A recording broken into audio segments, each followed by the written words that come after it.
Ladies and gentlemen, I think this man needs an introduction. Terje Roed-Larsen. Good morning, everybody. The UN delegation with my two colleagues here have just met with the Foreign Minister of Israel, Tzipi Livni. We've had good and intensive and productive talks. The UN delegation have presented some specific and concrete ideas on how to resolve the current crisis and to reach an end of hostilities.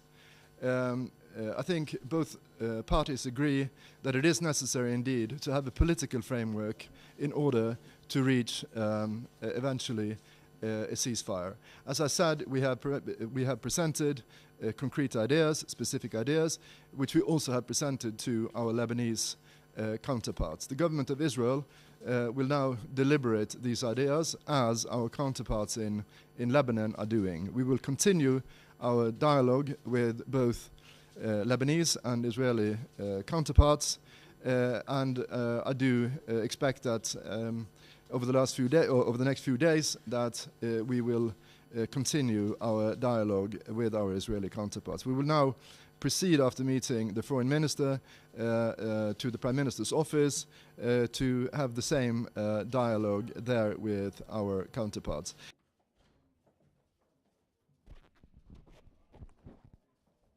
As I said, statements first.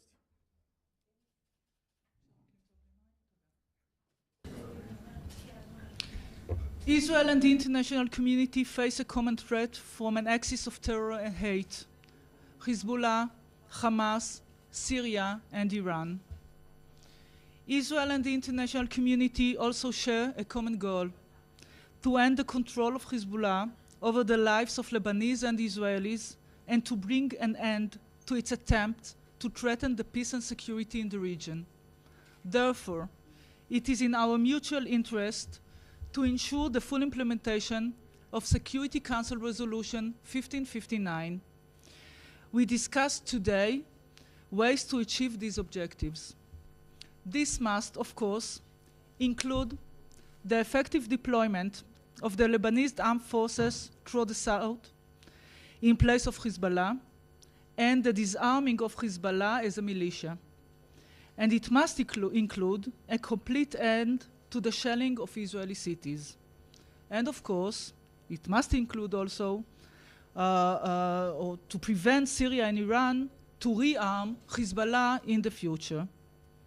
This is clearly required by Resolution 1559 and was reaffirmed in the G8 statement issued on Monday. It is our moral obligation as human beings, as Israelis, to demand and ensure the immediate and unconditional release of the kidnapped Israeli soldiers, Gilad Shalit, Ehud Goldwasser, and Eldad Regev. While we continue to act to defend our citizens, we intend to cooperate with the international community with a view to ensuring a successful and effective resolution of the crisis. Thank you. Udi Segal, Roed-Larsen.